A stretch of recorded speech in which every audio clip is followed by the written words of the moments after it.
Have you ever been judged for something you can't control? What would you do if you saw someone being humiliated and belittled in a restaurant? The story you are about to hear will make you angry. It will move you to tears. But it will also show you that true beauty lies in people's hearts, and that the most genuine love is born when someone defends you in your most vulnerable moment. This is the story of Ethan Vance, a successful 30-year-old entrepreneur in a wheelchair who was cruelly humiliated during a blind date in one of New York City's most elegant restaurants. A man who had built an empire from scratch, but whose own family felt he needed to sort out his love life, setting him up with women who only saw his disability, not his worth. And this is also the story of Chloe Miller, a 27-year-old young woman working as a waitress at that restaurant, saving up to open her own coffee shop. A girl who had learned that respect is not optional, but mandatory, and who that night, when she witnessed one of the cruelest scenes she had ever seen, made a decision that would change two lives forever. Before we continue with this story that will leave you speechless, if you are among the people who believe that we all deserve respect, regardless of our circumstances, that true class has nothing to do with money. Please leave your like, subscribe to the channel, and turn on the notification bell so you don't miss any story of true love. And in the comments, I want you to tell me, have you ever defended a stranger who was being mistreated? Do you believe that kindness can change destinies? Now yes, prepare to discover how an act of courage amidst the most painful humiliation became the start of the most beautiful and inspiring love story you can imagine. Ethan Vance adjusted his tie for the 10th time as he waited at the table at the Skyline Room, the most exclusive restaurant in New York. At 30, he was the founder of Technova, a software development company that had revolutionized the banking system and was expanding across the country. In the business world, his name was synonymous with success and innovation. But at that moment, sitting alone at that elegant table, waiting for a woman he had never met, he felt like a nervous teenager on his first date, and he hated that feeling. "She's perfect for you," his sister Sarah had insisted a week earlier. "Lauren Sterling is a lawyer, smart, beautiful, and she doesn't care about appearances. Trust me, Ethan, it's time you stopped hiding behind your work and lived a little." Ethan had resisted. He argued that he didn't need his family setting him up on dates, that if he wanted to meet someone, he would do it himself. But Sarah had been insistent, using that tone of compassion disguised as concern that Ethan knew so well. "Just give her a chance," she had pleaded. "Please, just one date. If it doesn't work out, I promise I'll never bother you again." And so Ethan found himself there on a Friday night, dressed in his best suit, waiting for a woman who would likely be horrified when she saw his wheelchair. Lauren arrived exactly at 8 p.m. Ethan recognized her immediately from the photos Sarah had shown him. She was tall, elegant, with perfectly styled hair and a dress that probably cost more than most people's monthly salary. She walked towards the reception with the confidence of someone accustomed to being followed by all eyes. The maitre d' led her to Ethan's table. Ethan saw the exact moment she noticed, the moment her eyes dropped from his face to the wheelchair, the moment her polite smile froze into a barely disguised mask of shock. "Ethan," she asked, her voice raising an octave. "Lauren," Ethan greeted, extending his hand. "It's a pleasure to meet you." She looked at his hand as if it were contaminated. After an awkward second, she briefly shook it and sat down. But Ethan could see how she held her purse tight to her body, as if she needed a physical barrier between them. "Sarah didn't mention that," Lauren began, making a vague gesture towards the chair. "That I use a wheelchair?" Ethan finished, his tone deliberately neutral. "No, she probably thought it wasn't important." "Of course it's not important," Lauren said quickly, too quickly. but her eyes said the opposite. It's just a surprise. That's all. The waiter arrived to take their orders. Ethan asked for wine and the special of the day. Lauren ordered a salad, her voice tight. The next 20 minutes were torture. Ethan tried to converse, asking her about her work, her interests. Lauren answered in monosyllables, constantly checking her phone, clearly looking for an excuse to leave. "So what kind of law do you practice, Lauren?" Ethan asked, trying one last time. "Corporate law," Lauren replied without looking at him. Then she added, her tone dripping with condescension. "It must be hard for you to understand. They are very complex matters." Ethan felt the anger boil in his chest. "I have a master's in software engineering from MIT, and I run a technology company valued at $50 million. I think I can follow the concepts of corporate law." Lauren looked at him in surprise, as if she had forgotten he was capable of thought. "Oh, well, that's, No, I don't know," Ethan said, his patience exhausted. "Why don't you explain it to me?" The atmosphere became tense. Lauren took a long sip of her wine, and Ethan could see she was carefully weighing her words. "Look," she finally said, lowering her voice, though not enough. "I appreciate Sarah thinking of me, but this clearly isn't going to work. I have certain standards, a certain image to maintain, and frankly, I can't be with someone who, well, in a wheelchair." "In a wheelchair," Ethan said loudly, letting his fury show. "Someone with a disability. Is that what you're trying to say?" Nearby tables began to look over. Lauren blushed, but not from shame, but from annoyance. "Don't say it like that," she hissed. "You're making a scene. I'm just being honest. You deserve to be with someone who can accept you. I can't. I don't want to spend my life being someone's nurse, pushing a wheelchair, explaining to my friends why I chose this." Every word was a stab, not because Ethan hadn't heard similar things before, but because he had naively hoped that maybe this time would be different. "You chose this," Ethan repeated, his voice dangerously calm, as if being with me were a curse. "Don't be dramatic," Lauren said, grabbing her purse. "I'm just being practical. You understand? It's probably best to end this now before we waste any more time." She stood up, and then, as if she hadn't been cruel enough, she added in a loud voice, enough for several tables to hear. "Tell your sister that next time she wants to set me up with someone, it should be someone normal, who can lead a normal life. I don't have time for charity projects." And with that, Lauren Sterling walked toward the exit, leaving Ethan sitting alone at that table, with the looks of compassion and morbid curiosity from the other diners burning his skin. The silence in the restaurant was deafening. Ethan could feel every glance, every whisper, some with pity, others with morbid curiosity, none with outrage at how he had just been treated. He picked up his glass of wine with a trembling hand and emptied it in one gulp. He wanted to disappear. He wanted the earth to open up and swallow him. He wished he had never come. Never let Sarah convince him that it was worth a try. "Excuse me, sir," a soft voice said at his side. Ethan looked up and saw a young waitress with dark hair pulled back in a ponytail, intense brown eyes, and an expression on her face that wasn't pity. It was fury. "Yes?" Ethan managed to say.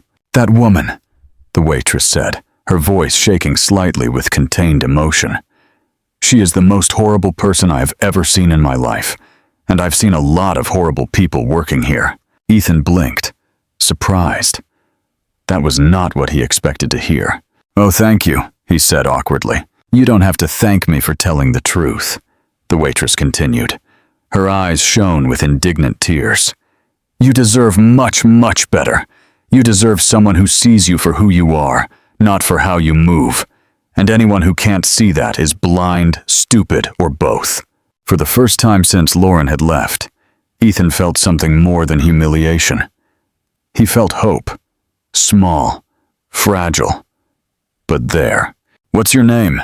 he asked. "Chloe," she replied with a small smile. "Chloe Miller. And I'm about to do something completely inappropriate, that will probably cost me my job." "What?" Ethan asked, confused. Chloe pulled the chair that Lauren had vacated and sat down across from him. "I'm going to finish this date with you," she announced, "because that woman doesn't deserve one more minute of your time.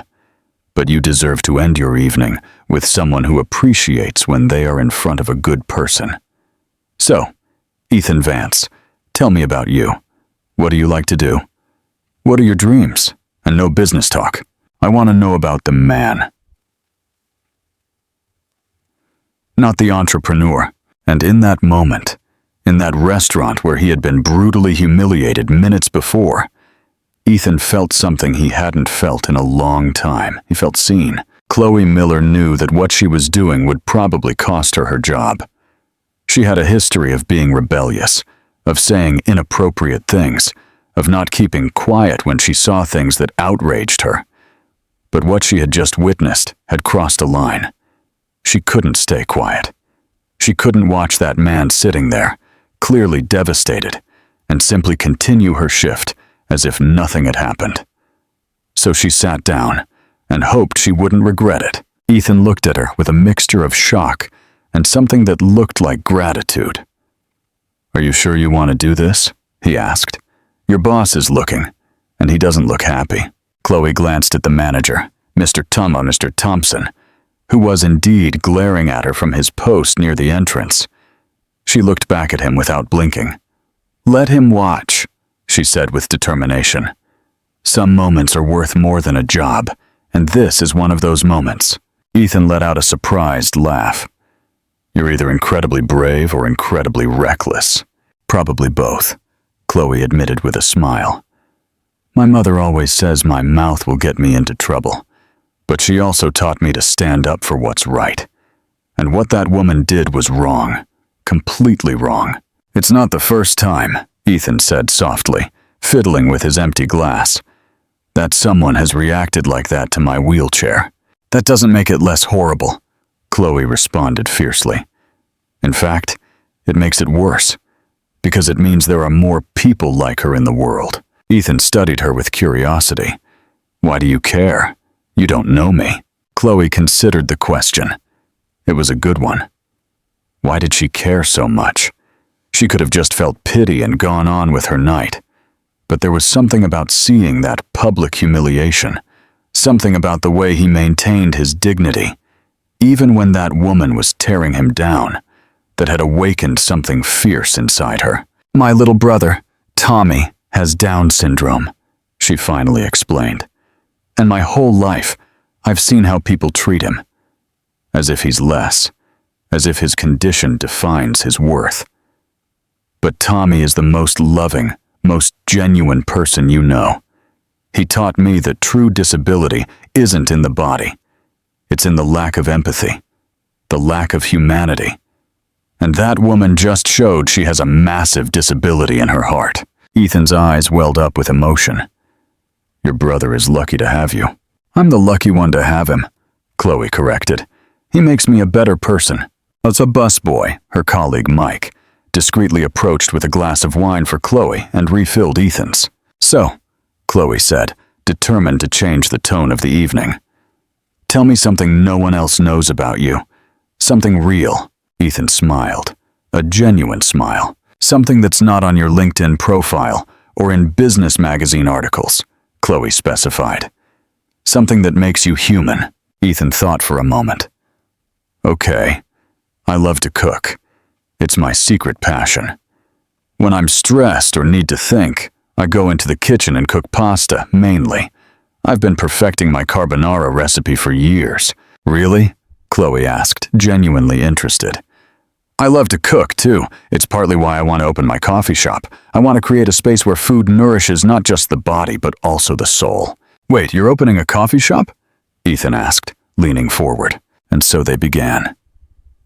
Chloe told him about her dream, how she had been saving every penny for 2 years, her vision of a cozy coffee shop where people could feel at home.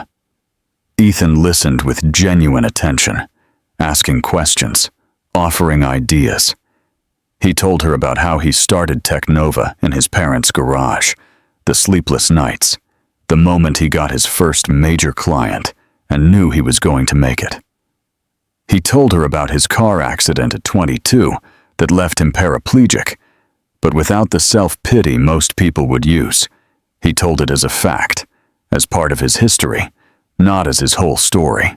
"You know what bothers me most?" Ethan said at one point. "It's not the wheelchair. It's how people assume my life stopped when I got into this chair, as if I can't have success, or love, or a full life, as if this completely defines me." "It doesn't define you," Chloe said firmly. "Anyone who talks to you for 5 minutes can see you are so much more than your wheelchair. You're smart, passionate, successful, and clearly have good taste in Italian food." Ethan laughed, a rich, genuine sound. "How do you know I have good taste? You haven't tried my carbonara." "It's an intuition," Chloe joked. Then, before she could stop herself, she added, "Although I would love to try it someday if the offer is open." She realized what she had said and blushed. "Sorry, that was very forward." "No," Ethan said quickly, his eyes shining with something that looked like hope. "Don't apologize. I'd love to cook for you. In fact, I'd love to." Before they could continue, Mr. Thompson appeared next to their table, his expression stern. "Ms. Miller," he said in a tight voice, "may I speak with you for a moment, in private?" Chloe stood up, mentally preparing herself for what she knew was coming. But before following her boss, she looked at Ethan. "Don't leave," she said. "Please, we're not done talking." "I'm not going anywhere," Ethan promised. In the manager's office, Mr. Thompson closed the door harder than necessary. "What were you thinking?" he asked, demanding. "Sitting with a client during your shift. It's completely inappropriate. I could fire you on the spot." "I know," Chloe said calmly, "and I understand that.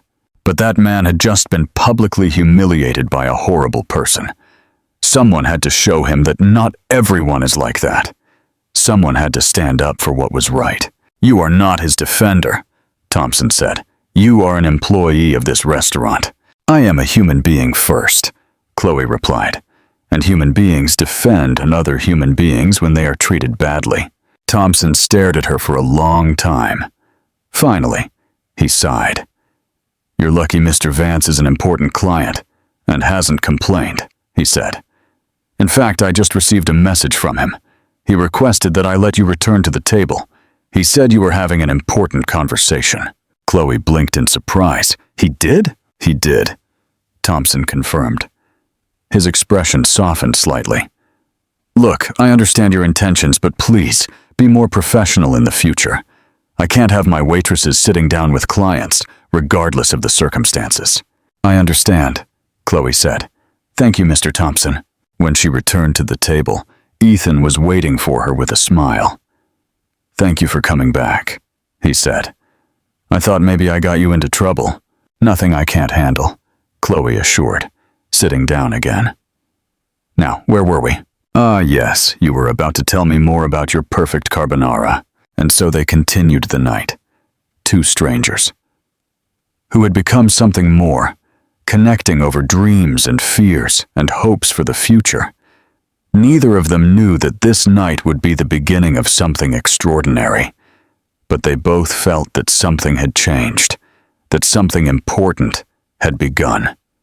And for the first time in a long time, both felt seen, valued, and completely alive. It was 11 p.m. when Chloe finally looked at her watch and realized they had been talking for over 3 hours. The restaurant was almost empty. Only a couple of tables with late diners remained. Mike had discreetly covered her section, letting her have that moment. "My goodness," Chloe said, covering her mouth in surprise. "It's 11 p.m. Your date started at 8.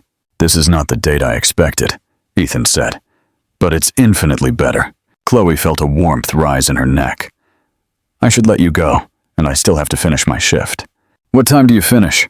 Ethan asked. "At midnight," Chloe replied. "But I still have to clean my section and close up." Ethan hesitated for a moment, as if debating internally. Finally, he spoke. "I can wait for you. There's a 24-hour coffee shop 2 blocks from here. We could get a coffee if you want. Of course, you don't have to say yes just because I was your customer, or because you felt guilty for me, or Ethan. Chloe interrupted him with a smile. I'd love to get coffee with you. The relief on Ethan's face was instantaneous and adorable. Yes, Chloe confirmed. Give me an hour. I'll see you at the entrance at 12:15 a.m. When Chloe returned to her work, Mike immediately intercepted her. Girl, he said with a mischievous smile. What happened there? Honestly, I don't know, Chloe admitted, but she couldn't stop smiling. It just happened. That is Ethan Vance, Mike said, the founder of Technova. He's a millionaire, Chloe, and he's waiting for you to go get coffee. I don't care that he's a millionaire, Chloe said, starting to clean tables. I care that he's a good person, that he's interesting, that he makes me laugh, and that he's gorgeous, Mike added with a wink. Chloe blushed, but she didn't deny it because it was true. Ethan was attractive, but not in the obvious, superficial way of many handsome men. There was intelligence in his eyes, kindness in his smile, and a vulnerability that had touched her deeply. The next hour passed in a blur of cleaning tables, counting tips, and changing clothes. Chloe looked at herself in the employee restroom mirror, wondering if she should put on more makeup or fix her hair better, but she decided against it. If Ethan was going to get to know her, he should know her as she truly was, without pretense. When she stepped out at 12:15 a.m., Ethan was exactly where he said he would be, waiting in his chair near the entrance. He had taken off his tie and unbuttoned the top button of his shirt. He looked more relaxed, more approachable. Ready, Chloe announced. Perfect, Ethan said with a smile. I warn you, this coffee shop isn't fancy, but they make the best cortado in New York. Sounds perfect, Chloe said. They walked together through the now quiet streets of New York, after the hustle and bustle of the day. Chloe adjusted her pace to match Ethan's, something she did naturally without making it obvious. He noticed and thanked her with a look. The coffee shop was exactly as Ethan had described it. Small, modest, with worn tables and an antique counter, but the aroma of coffee was heavenly. This place, Ethan explained while they ordered. I found it when I was building Technova. I spent whole nights here programming, working. The owner, Don Esteban, would let me stay until dawn as long as I kept ordering coffee. Did you come alone? Chloe asked. Always alone, Ethan confirmed. I didn't have many friends back then. I was obsessed with making my company work. I sacrificed a lot. They sat at a table in the corner. The coffee arrived quickly, steaming and aromatic. So, Chloe said, wrapping her hands around the warm mug. How did you end up on that blind date if you clearly didn't want to be there? Ethan let out a bitter laugh. My family, particularly my sister Sarah, is convinced that I need to fix my personal life, as if being single were a problem that needs a solution. And your parents? Chloe asked. My parents are complicated, Ethan said. They love me in their own way. But since the accident, they treat me like I'm fragile, like I need constant protection. They can't see that I am capable of living my own life. That must be frustrating, Chloe said with empathy. It is, Ethan admitted. But what happened tonight, what Lauren said, was different. That wasn't concern or overprotection. That was pure cruelty. Chloe felt anger renew in her chest. That woman doesn't deserve even a second of your mental energy. I know, Ethan said. And honestly, I'm not thinking about her. I'm thinking about you. The air between them shifted, becoming more charged, more intimate. About me? Chloe asked softly. About how a perfect stranger had the courage to sit down with me when the whole restaurant was looking at me with pity, Ethan said. About how you didn't see my wheelchair. You first saw a person being mistreated, and you decided to do something about it. Anyone would have done the same, Chloe said. No, Ethan contradicted firmly. Not just anyone. In fact, no one else did. Only you. And that says a lot about who you are, Chloe Miller. Chloe felt tears prick her eyes. I couldn't just stay quiet. That's why you're special, Ethan said. They talked until the coffee shop began to prepare to close at 2 a.m. They talked about everything and nothing. About their families, their fears, their craziest dreams. Ethan told her about his love for astronomy, something he had never told anyone. Chloe told him about how sometimes she felt trapped, as if her life was an endless cycle of work and more work with no time to truly live. Then take the time, Ethan said. Live. Do things that scare you, like sitting down with a millionaire client during my shift, Chloe joked. Exactly like that, Ethan confirmed with a smile. When they finally left the coffee shop, Ethan insisted on calling a taxi to take Chloe home. I won't let you take the bus at 2 a.m., he said firmly. Ethan, I take the bus all the time, Chloe protested. But this time you don't have to, Ethan replied. Please, let me do this. Chloe accepted, touched by his genuine concern. In the taxi, sitting in the back seat, Ethan took her hand. Can I see you again? He asked officially, without it being for work or by chance. A real date. A second date when technically we haven't even had a first, Chloe joked. Let's call it a first date with an extended prologue, Ethan suggested. Chloe laughed. I would love to see you again. Tomorrow? Ethan asked hopefully. That's too soon. I work tomorrow, Chloe said. But I'm free Sunday, if that's not too late for you. Sunday is perfect, Ethan said. I'll cook you that carbonara I promised you at my apartment, unless that's too bold for a first date. It's perfect, Chloe assured. I trust you. And it was true. After only a few hours, she trusted this man more than she had trusted people she had known for years. When the taxi arrived at her building, Chloe hesitated before getting out. Thank you, she said, for the best unexpected night of my life. Thank you, Ethan replied, for seeing the man, not the wheelchair. They said goodbye with a promise of texts the next day and plans for Sunday. And as Chloe climbed the stairs to her building, she couldn't stop smiling. Her roommate, Liaba, still awake when she walked in. It's 3 a.m., Lisa said. Where were you? I had the most incredible night, Chloe said, flopping onto the couch. I met someone. Tell me everything, Lisa demanded, and Chloe did, recounting every detail. When she finished, Lisa looked at her with wet eyes. Chloe, she said softly, you just met someone special. Don't let him go.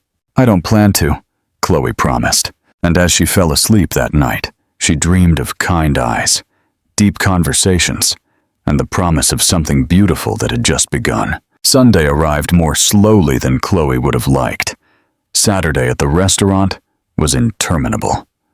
Every hour dragged as she relived every moment of her night with Ethan. They had been texting constantly. Sweet good mornings, conversations about favorite movies, photos of food they were cooking. My carbonara will ruin your life, Ethan had texted Saturday night. You won't be able to eat pasta anywhere else after you try mine. That's a pretty high standard, Chloe had replied. I hope you can keep it. Challenge accepted, he had written. Sunday afternoon, Chloe found herself in front of the mirror for the 10th time, changing clothes. Too formal, too casual. She finally decided on a simple navy blue dress and sandals. Natural, but neat. Lisa watched her from the doorway with an amused smile. Are you nervous? She observed. Terribly, Chloe admitted. What if the magic from Friday was just because it was late, and we were tired, and everything was intense? Then you find out today rather than later, Lisa said pragmatically. But something tells me it will be fine. Ethan lived in one of the newest, most luxurious high-rises in New York, with a view of the river. When Chloe arrived, the doorman greeted her professionally and directed her to the elevator after confirming with Ethan. The apartment was on the 10th floor. When the door opened, Chloe found herself facing Ethan, casually dressed in jeans and a white linen shirt, barefoot with a nervous smile on his face. Hi, Chloe replied, and all her nerves vanished. Ethan's smile was exactly how she remembered it. The apartment was beautiful. but surprisingly cozy. She expected something cold and minimalist, but instead, there were books everywhere. Plants, photographs. Everything was clearly adapted for accessibility, but in a way that felt organic, not clinical. "Welcome to my fortress of solitude," Ethan said. "Want to see the chef in action?" The kitchen was spacious and modern, clearly designed so Ethan could move easily in his chair. Everything was at the perfect height, with adjustable counters and ample space between cabinets. "Impressive," Chloe said, looking around. "It was the most expensive part of the renovation," Ethan admitted. "But it's worth every penny. Cooking is my therapy, so I needed a space where I could do it comfortably." On the stove, a pot was ready boiling. Ethan rolled over and began to show her his process. "The secret to a good carbonara," he explained, "is not adding cream. People think it has cream, but that's an abomination. It's only egg, pecorino cheese, black pepper, and guanciale." "Guanciale?" Chloe asked. "Cured pork cheek," Ethan explained. "Similar to bacon, but more intense. I get it from an Italian store here in New York that imports the best ingredients." Chloe watched, fascinated, as Ethan worked. There was a grace to his movements, a confidence. There was no hesitation or clumsiness, just a man who knew exactly what he was doing. "Can I help?" Chloe offered. "Can you whisk the eggs with the cheese?" They worked together in an easy, natural synchrony. Ethan gave instructions. Chloe followed them, and between step and step, they told each other stories. Chloe told him about her brother Tommy, how he taught her to cook her first cake when she was 8. "It was a disaster," she laughed. "I burned the kitchen, and almost the house. But Tommy was so proud, as if I had created something incredible. It made me want to keep trying." "I'd love to meet him," Ethan said. "Tommy sounds like a special person." "He is," Chloe confirmed. "And he would like you. He doesn't judge anyone by appearance, only by their kindness." The carbonara was, without exaggeration, the best thing Chloe had ever tasted. They ate at the dining table with a view of the river. The sun was setting, painting the sky with oranges and pinks. Chloe took her first bite, and her eyes widened. This is the best I've ever tasted in my life." Ethan smiled with obvious pride. They talked about everything, from politics to bad movies they secretly loved. "Okay, confession," Ethan said at one point. "I love cheesy romantic movies like A Walk to Remember. I watch them when I'm sad." "Me too," Chloe exclaimed. "I thought I was the only one. My friends judge me for it." "I will never judge you for that," Ethan promised. "In fact, I propose a cheesy romantic movie marathon as our next date." "Are you already planning a next date?" Chloe teased. "I am," Ethan admitted. "I don't want to." After dinner, they moved to the living room. Ethan put on soft music, and they sat on the sofa, talking as night fell over the city. "Can I ask you something?" Chloe said in a moment of silence. "Anything. What was it like after the accident? Not physically, but emotionally." Ethan took a moment before answering. "It was devastating. Not just losing the use of my legs, but losing who I thought I was. I was athletic, active. My identity was so linked to my physical body. When that changed, I had to completely rebuild my sense of who I was." "And how did you do that?" Chloe asked softly. "With a lot of therapy," Ethan admitted. "And with anger. I was angry for a long time, at the driver who hit us, at the universe, at myself. But eventually, I realized the anger was only hurting me. So I decided to build a life that was worth living, a life where my wheelchair was just one part of my story, not my whole story." "You are wonderfully strong," Chloe said. "I don't always feel strong," Ethan confessed. "You are," Chloe said fiercely. "You're successful, talented, kind, and smart, and anyone who can't see that is an idiot." Ethan looked at her with an intensity that made her feel like he could see into her soul. "You're not successful because you're a millionaire," Chloe said. You're important because you're a good person with a big heart." Ethan reached out his hand, and Chloe took it. Their fingers naturally intertwined. "Chloe," Ethan said softly, "I know we barely know each other. I know this is fast, but I feel something with you that I have never felt with anyone else." "Me too," Chloe admitted. "It scares me a little, how strong it is." "Scared in a bad way?" Ethan asked with concern. "Scared in the sense that it might be something real," Chloe clarified. "Something important, and I don't want to ruin it." "Then let's not ruin it," Ethan said. "Let's be honest with each other. Let's communicate, and let's see where this takes us." "That sounds like a good plan," Chloe said. They stayed like that, hands intertwined as the city glowed outside.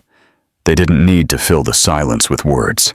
The presence of the other was enough. When Chloe finally left that night, after hours of conversation and laughter, after promises of texts and plans to see each other soon, both knew that something truly real had begun. Something that had the potential to change their lives forever. And both were ready to see where it would take them. Ethan and Chloe saw each other almost every day. He picked her up after her shift. They had dinner together, watched movies, talked until dawn. Her colleagues at the restaurant began to joke about her millionaire boyfriend. Chloe corrected them every time. "He's not my boyfriend," she would say. "Not yet. We're just getting to know each other." But in her heart, she knew it was more than that. She was falling in love quickly, deeply, inevitably. Ethan was also giving in. He told Robert, his trusted assistant, about every date, every conversation. Robert, who had worked with Ethan for 5 years and had never seen him so happy, encouraged him completely. "She's good for you, Mr. Vance," he would say. "She makes you genuinely smile." But the realities of their different worlds eventually began to show cracks. The first came when Ethan invited Chloe to a work dinner. "It's a networking event," he explained. "They're normally boring, but with you there, it would be bearable. Would you like to come?" Chloe had enthusiastically accepted, excited to see that part of his life. But when the day arrived, and she realized the event was at the most luxurious hotel in New York, she panicked. "I have nothing to wear," she confessed to Lisa, looking at her closet full of practical but simple clothes. "Then let's go shopping," Lisa suggested. But when they went to the mall and saw the prices of the appropriate dresses for that kind of event, Chloe felt sick. "I can't spend 2 months' salary on a dress I'll wear once," she said. "Then tell Ethan to help you," Lisa suggested. "He certainly wouldn't have a problem." "No," Chloe said firmly. "I won't ask him for money. We barely know each other.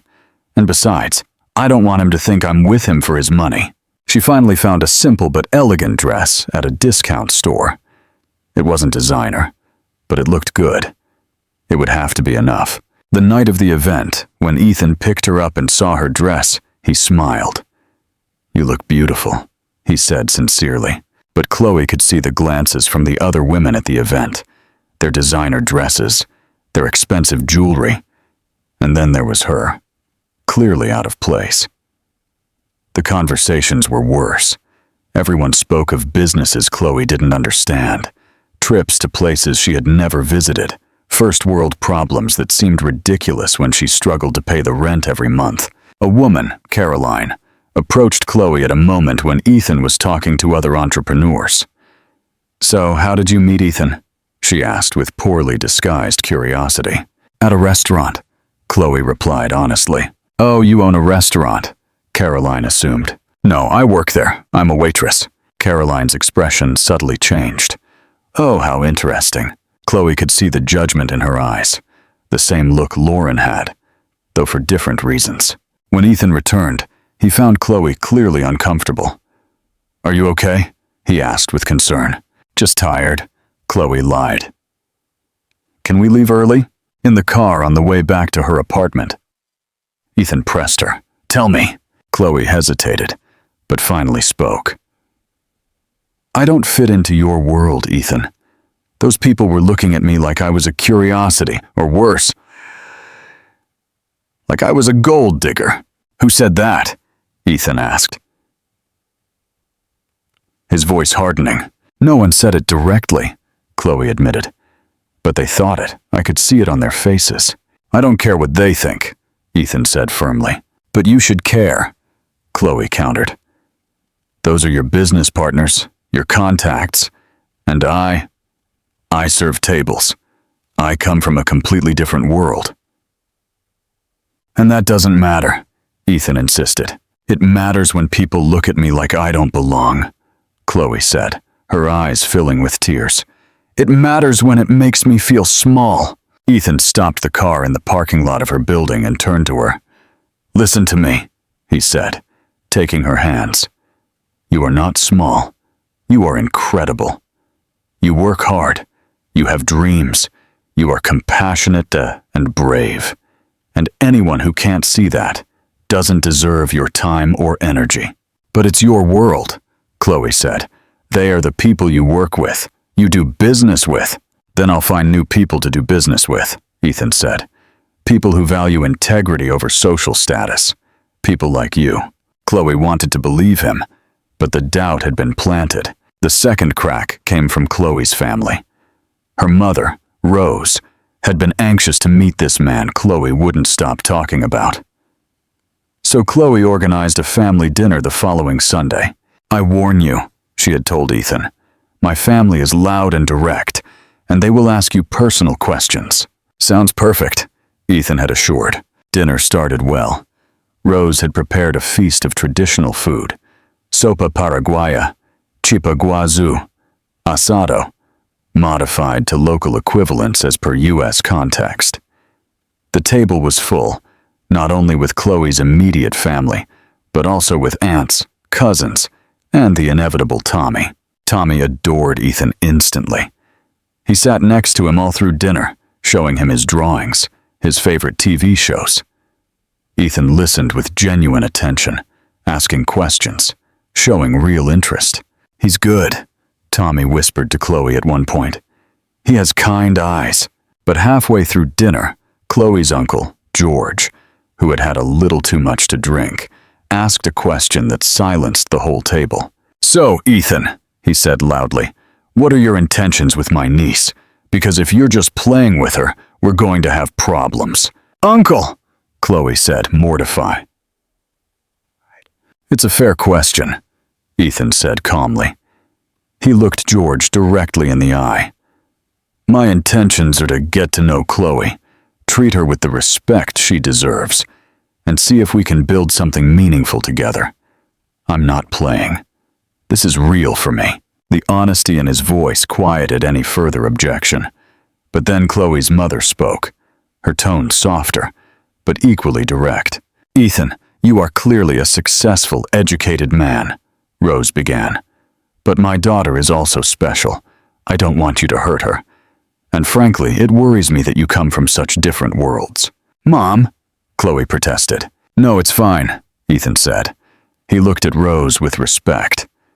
Ms. Rose, I understand your concern, and you're right.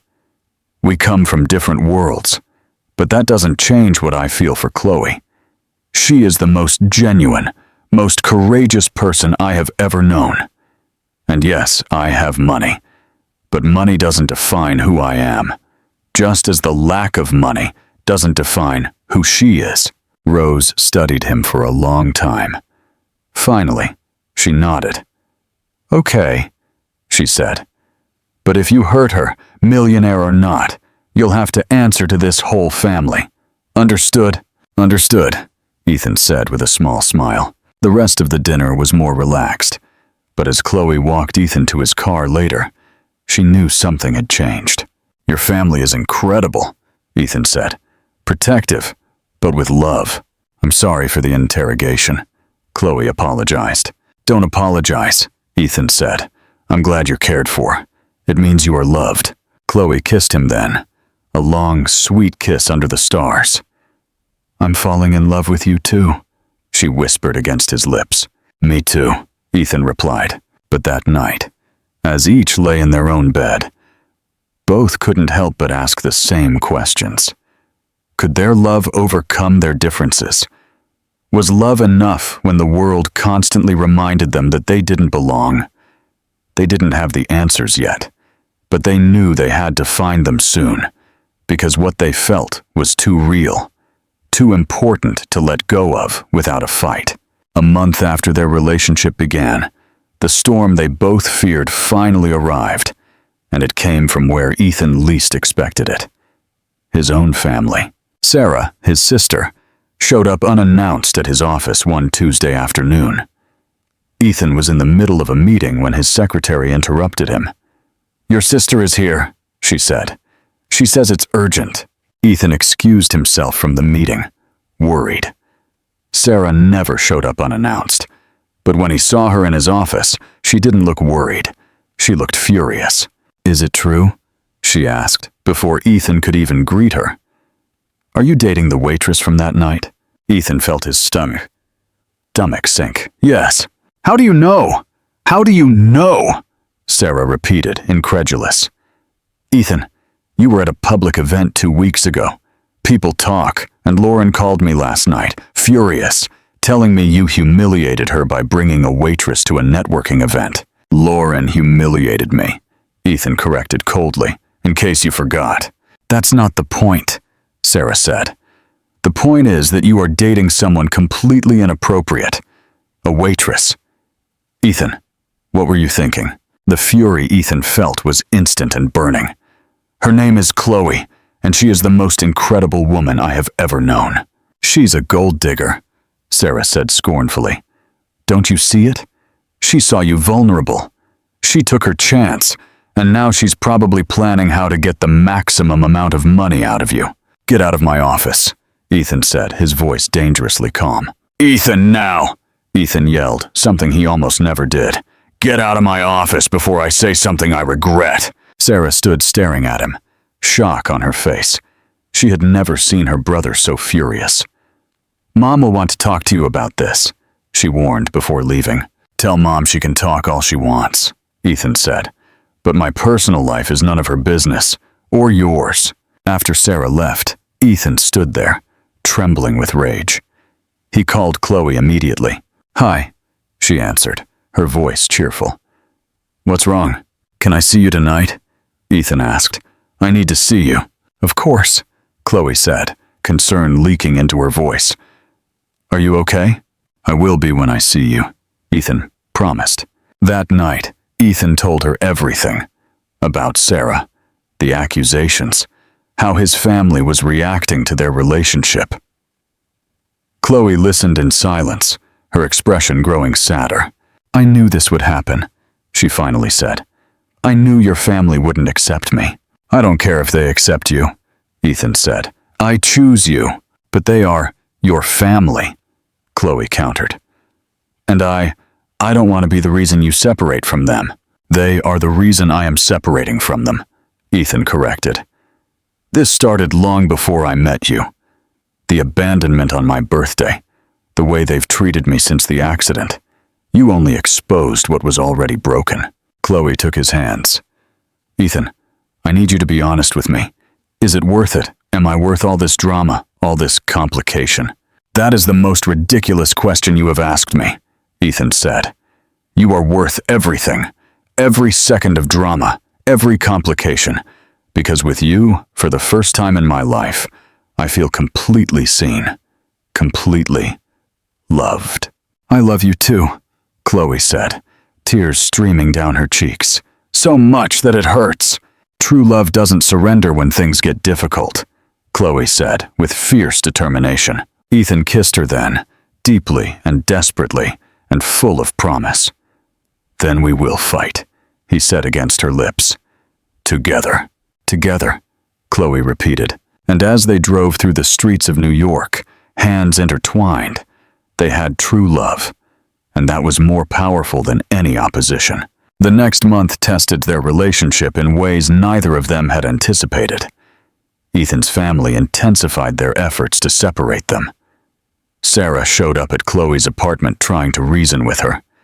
His father, whom Ethan hadn't seen in months, called to express his disappointment. Even distant cousins felt entitled to voice their opinion on their relationship. But the straw that broke the camel's back came from an unexpected source. Technova was in the middle of crucial negotiations with an international investor. It was a deal that could double the size of the company and expand it into Europe. Ethan had been working on it for 6 months. 2 days before the contract was to be signed, he received a call from the main investor, Richard Chen. "Ethan, we need to talk," Richard had said, his tone unusually serious. "Is there a problem with the contract?" Ethan asked, immediate concern in his voice. "The contract is fine, but we have concerns about other matters." "What other matters?" There was an awkward pause. "Your personal life has come to our attention. Photos of you with a waitress at social events, the rumors about your family expressing concerns. This creates an image of instability." Ethan felt the fury boil in his chest. "My personal life has nothing to do with my professional abilities. But it affects perception," Richard argued. "And perception matters in international business. We need to know that our partner has their full attention on the company, not distracted by personal drama." "Personal drama," Ethan repeated, his voice dangerously low. "I am in a relationship with an incredible woman. That is not drama. That is life." "Ethan, you understand our position." "No," Ethan interrupted. "I don't understand. What I understand is that you are judging my professional worth based on who I love, and that is unacceptable. Perhaps we should postpone the signing," Richard suggested. "Give you time to sort out your personal affairs." Ethan made a decision in that moment that would change everything. "No," he said firmly. "I will not postpone anything. And if your investment depends on me ending my relationship, then I don't want your money. There are things more important than business, and love is one of them."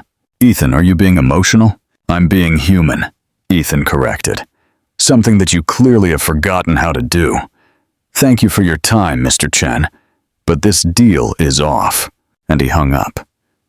For a moment, he sat in his office trembling. He had just turned down $50 million in investment.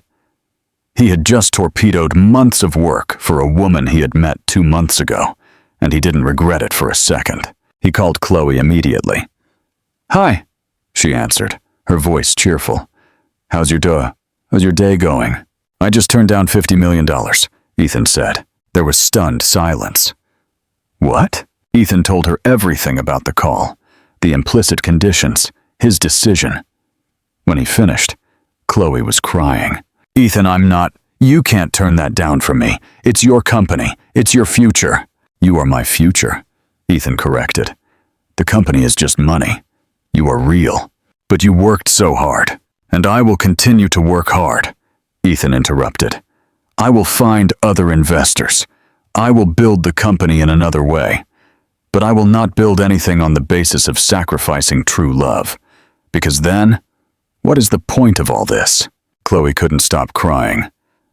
"I love you so much that it hurts." "Then come here," Ethan said. "Come to my office. I need to see you."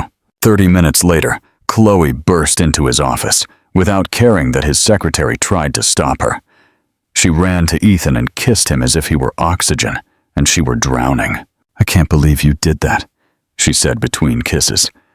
"I can't believe you chose me." "I will always choose you," Ethan promised. "Always." They stayed like that for a long moment, embracing in his office, the outside world forgotten.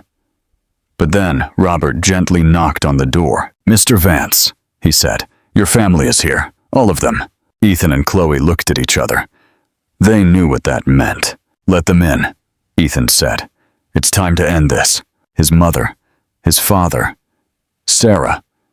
They all walked into his office with expressions ranging from concern to fury. "Is it true?" His father, Andrew, who rarely spoke, but when he did, it was with authority, asked. "Did you turn down the Chen deal?" "It is true," Ethan confirmed. "For her," his mother, Patricia, said, looking at Chloe with disgust. "For me," Ethan corrected. "For my right to live my life on my own terms." "You're being an idiot," Andrew said. "This is your company, your legacy." "No," Ethan said, rising from his chair to be at his full height. My legacy is not just money or a company. My legacy is how I lived, who I loved, what I defended. And I will defend love. I will defend my right to choose my happiness. She is not suitable for you, Patricia insisted. She is perfect for me, Ethan countered. She sees me. She values me. She loves me, not despite my wheelchair, not by ignoring it, but as part of who I am. Something you have never been able to do. The truth of those words hung in the air like a bomb. Ethan, Sarah said softly, we just want the best for you. No, Ethan said. You want what you think is best for me, without ever asking me what I truly want, without ever seeing who I truly am. We are your family, Patricia said, her voice breaking. Then act like a family, Ethan said. Family means support, means acceptance, means unconditional love. And you have put conditions on your love since the day of the accident. The silence was deafening. If you want to be a part of my life, Ethan continued, then Chloe is part of the package. She is not going anywhere, and I am going to marry her. Chloe stifled a gasp. Ethan looked at her and smiled. Yes, he said. I'm going to marry you, Chloe Miller. Maybe I didn't ask you to marry me in the romantic way you deserve, but it's the truth. I want to spend the rest of my life with you. Tears streamed down Chloe's face. Yes, she whispered. 1,000 times yes. They kissed, completely ignoring his stunned family. When they separated, Ethan looked at his parents. So, he said, what are you going to do? Are you going to be a part of our lives? Or are you going to keep trying to control me? Patricia looked at Andrew. Sarah looked between her parents and her brother. The moment stretched, tense and charged. Finally, it was Andrew who spoke. I don't approve of this, he said slowly. But you are my son, and perhaps I have been too harsh on you since the accident. He walked towards Chloe, with an expression that could have been regret. But Andrew remained. He walked up to Chloe and extended his hand. If my son loves you, he said, then I suppose there is something special about you. Chloe took his hand. It wasn't an acceptance, but it was a truce. I need a ring, Chloe joked. You will have it, Ethan promised. The most beautiful one I can find. But first, I need to kiss you again. And he did, sealing a promise that both knew they would keep. Against all odds, against all expectations, they had found true love, and no one, absolutely no one, was going to take it away from them. The following months were a whirlwind of changes. Ethan found new investors, people who valued his vision more than his personal life. Technova not only survived turning down the Chen deal, it thrived. It turned out there were many investors who respected a CEO, who prioritized his values over quick profits. Chloe left her job at the restaurant, and with a legitimate business loan from Ethan, with a full legal contract she insisted upon, she finally opened her coffee shop. She named it the Cozy Corner because she wanted every person who walked in to feel at home. The coffee shop was small, but welcoming, with reclaimed wood tables, plants everywhere, and a menu that blended traditional with modern touches. Chloe herself cooked most of the dishes using her grandmother's and mother's recipes. Ethan was a regular visitor, working from a table in the corner that Chloe had made specially accessible for him. It became a running joke among the regular customers that the millionaire founder of Technova did his best business from that small coffee shop. It's because the food is good and the company is better, Ethan would say whenever someone asked. The relationship with his family slowly improved. His father, Andrew, began visiting them occasionally. He was never warm, but he was trying. Patricia still kept her distance, but at least she was no longer actively trying to separate them. Sarah finally apologized, admitting she was wrong to judge Chloe without knowing her. I thought I was protecting my brother, Sarah had told Chloe during an awkward but necessary coffee. But I didn't realize he didn't need protection. He needed us to trust him. We all make mistakes, Chloe had replied with grace. What matters is that we correct them. And so, little by little, they began to build bridges. One day, 6 months after their non-traditional engagement, Chloe was closing the coffee shop when Ethan appeared with a mysterious expression on his face. "I need you to come with me," he said. "Ethan, I'm exhausted," Chloe protested. "It's been a long day." "Please," Ethan interrupted. Trust me." Chloe sighed, but smiled. "I always trust you." He took her to downtown New York, to an old building that Chloe knew well. It was one of the most beautiful historic buildings in the city, but it had been abandoned for years. "Why are we here?" Chloe asked, confused. "Because," Ethan said, pulling a set of keys from his pocket. "It's ours." Chloe blinked. "What?" "I bought it," Ethan explained. "Well, we bought it. It's in both our names. I thought we could turn it into something special." They walked into the building. Despite the abandonment, Chloe could see its potential. High ceilings, large windows, beautiful colonial-style architecture. "What will we do with it?" she asked. "Whatever you want," Ethan said. "But I had an idea. How about a community center? A place where people from all walks of life can come.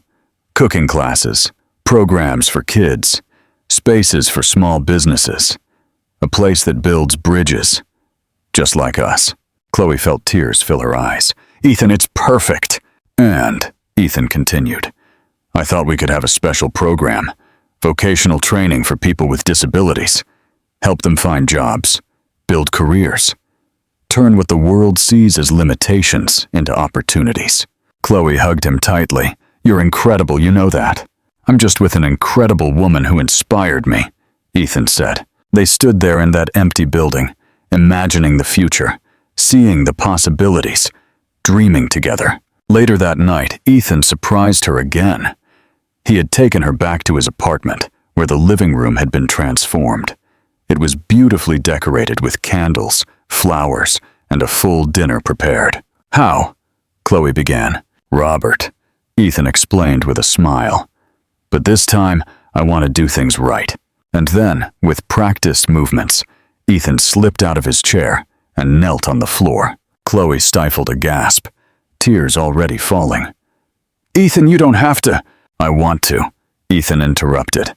From his pocket, he pulled out a small velvet box. When he opened it, inside was a beautiful, simple but perfect ring. "Perfect." "Chloe Miller," Ethan said, his voice trembling with emotion. "From the moment you had the courage to sit down with me, when the whole world looked at me with pity, I knew you were special. You showed me that I deserved love, that my disability didn't define me, that I could be seen completely and still be loved deeply." Chloe was sobbing now, not trying to stop the tears. "You made me believe in true love," Ethan continued, "in happy endings, in the possibility of building a beautiful life, not despite our differences, but because of them. I love you with all my heart, and I want you to be my wife. You have made me better. You have made me braver. You have made me whole." "Ethan," Chloe whispered. "So I ask you," Ethan said, "properly this time, with the witnesses of our future around us in this building, that we will turn into something beautiful. Will you marry me, Chloe? Will you spend the rest of your life building dreams by my side, being my best friend, my love, my home?" "Yes!" Chloe cried, falling to her knees in front of him. "Yes, yes, 1,000 times yes." Ethan slipped the ring onto her finger. It fit perfectly, sparkling under the candlelight. They kissed there, on the dusty floor of an abandoned building that would soon be filled with life and hope. They kissed, surrounded by their past and their future. They kissed as the promise that it was forever, no matter what happened. When they separated, both were crying and laughing at the same time. "We are going to do incredible things together," Chloe said. "We are already doing incredible things," Ethan corrected. "This is just the beginning," and he was right. Their love, which had started in a moment of humiliation and courage, which had survived judgment and difficult families and class differences, was only the beginning. The best was yet to come. The wedding was exactly what both of them wanted. Intimate, meaningful, full of true love. There was no pretense or display, only the people who truly mattered. They got married in Chloe's own coffee shop, the Cozy Corner. On a sunny Sunday afternoon, the tables had been rearranged to create a space for the ceremony. Wildflowers decorated every surface. Chloe's family had cooked a feast of traditional food. Tommy, Chloe's little brother, was the ring bearer.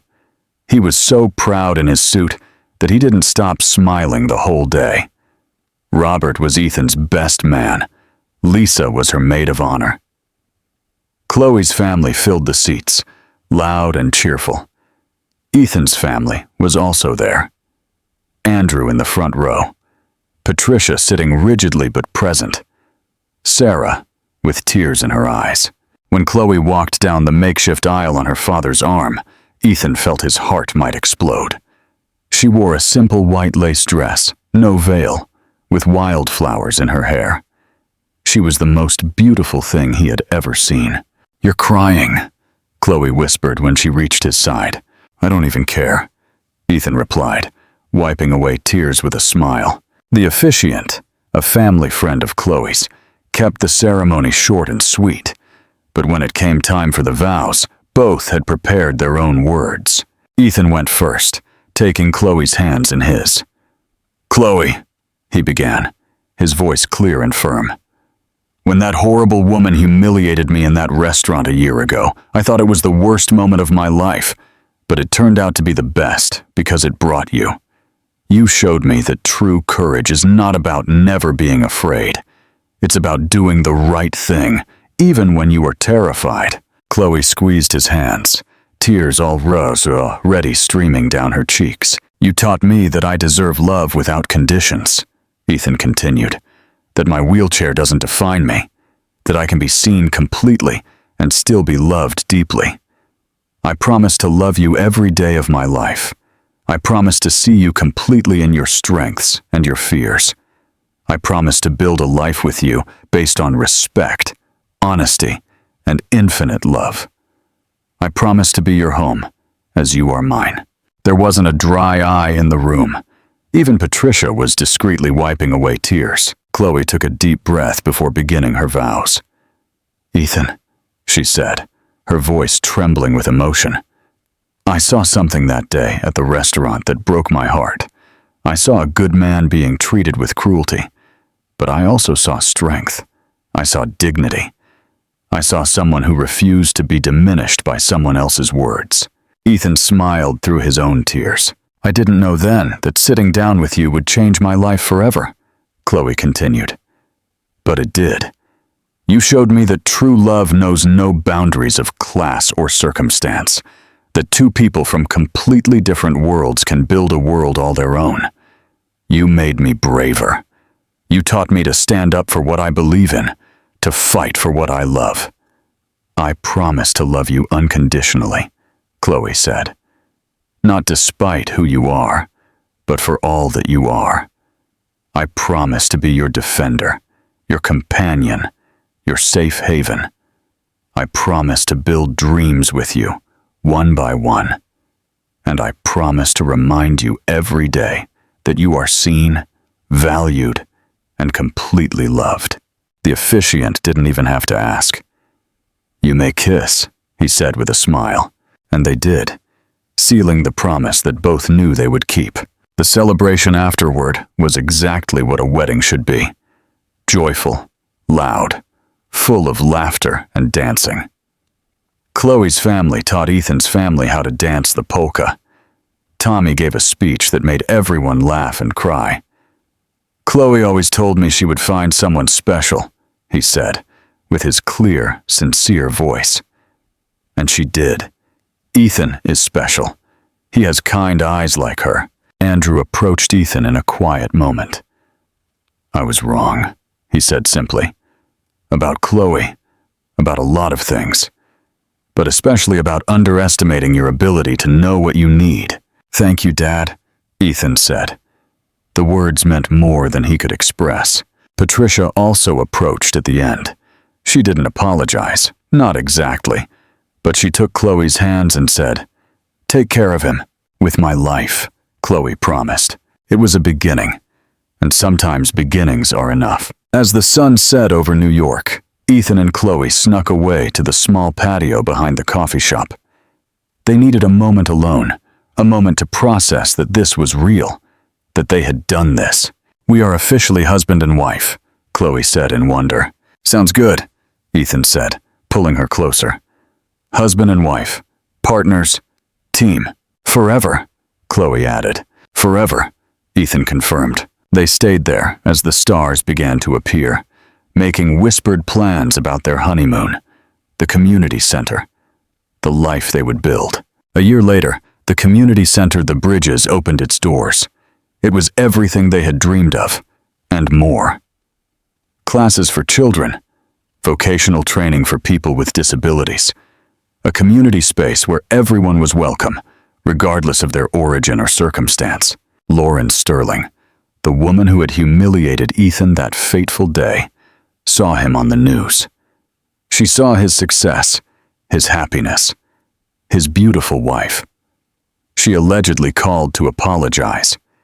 Ethan never returned the call. Some people don't deserve a place in your life, not even for forgiveness. Technova continued to grow, expanding not only across the country, but eventually into Europe.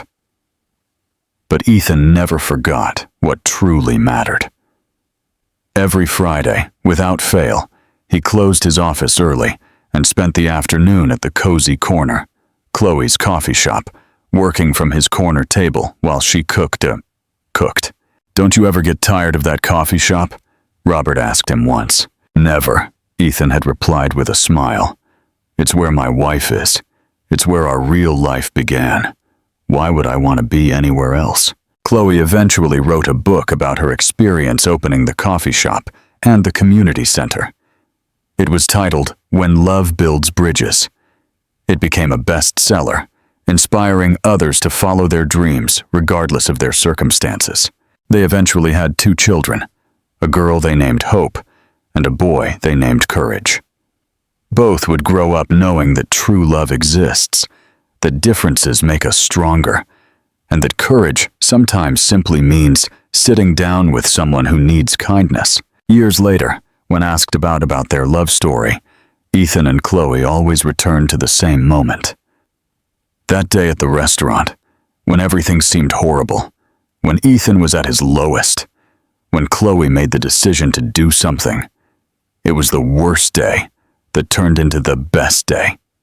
Ethan would always say, "It was the day I learned that standing up for what's right is always worth it," Chloe would add, and they lived.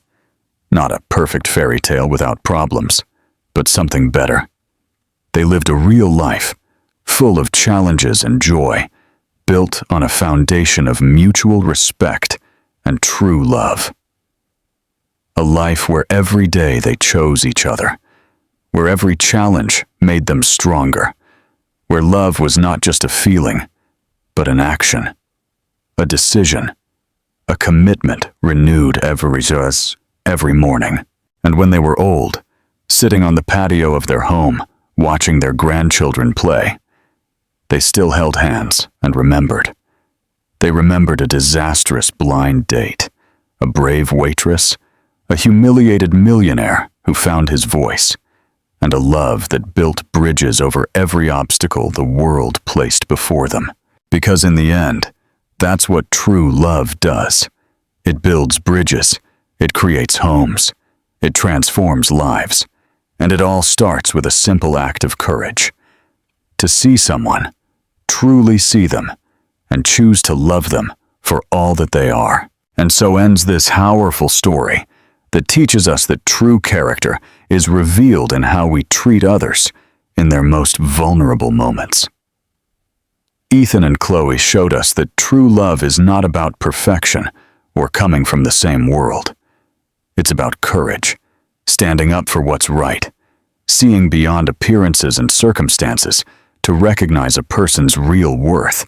Ethan's story reminds us of something crucial, that our disability or our circumstances do not define our value. Ethan was brilliant, successful, and worthy of respect and love long before he met Chloe. But he needed someone who could see him completely to remind him. He needed someone to defend his dignity when others trampled it. And this brings us to Chloe, who teaches us about true courage. It is not easy to defend a stranger.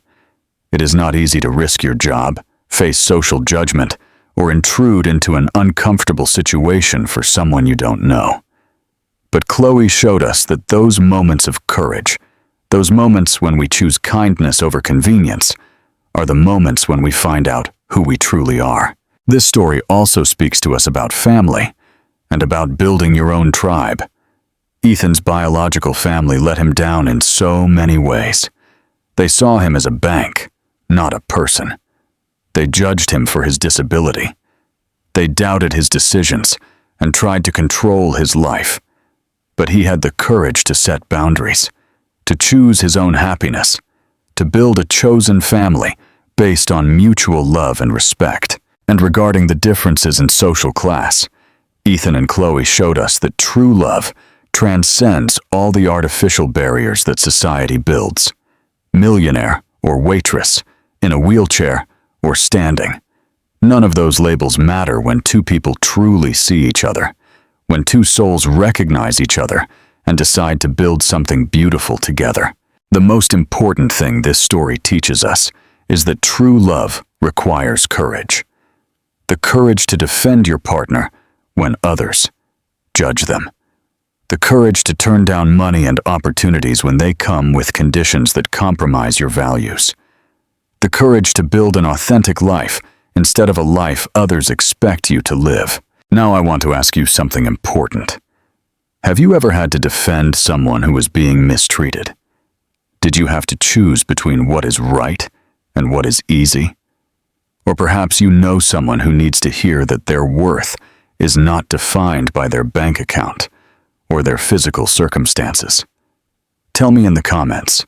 Every story of courage and kindness deserves to be shared and celebrated. If this story touched your heart, if it reminded you that respect and dignity are non-negotiable, if it made you believe that true love is worth fighting for, leave your like. That like tells me that these stories matter, that they are touching hearts, that they are inspiring people to be better. And if you are not subscribed to this channel, what are you waiting for? Hit that subscribe button and turn on the notification bell, because every week I bring stories like this. Stories that make you feel, think, and believe in human goodness. Stories that remind you that true love exists and that we all deserve it. Share this story with someone who needs to be reminded that standing up for what's right is always worth it. With someone who feels judged for their circumstances. With someone who needs to believe that the courage of a moment can change an entire life. And remember this, as Ethan and Chloe taught us, the darkest moments of humiliation and pain can turn into the most beautiful beginnings if we find someone brave, willing to defend our dignity. True love doesn't ignore our struggles. It helps us overcome them. It doesn't save us. It empowers us to save ourselves. So next time you see someone being mistreated, remember Chloe. Have the courage to sit with them, to defend them, to show them they are not alone, because you never know. That simple act of kindness could change not only their life, but yours too. True love exists, courage matters, and defending human dignity will always, always be the right thing to do. Thank you for joining me in this story of love, courage, and dignity. I'll see you in the next video with more stories that will inspire you to be a better person and to believe in the transformative power of true love. Until next time, and may you always find the courage to stand up for what's right.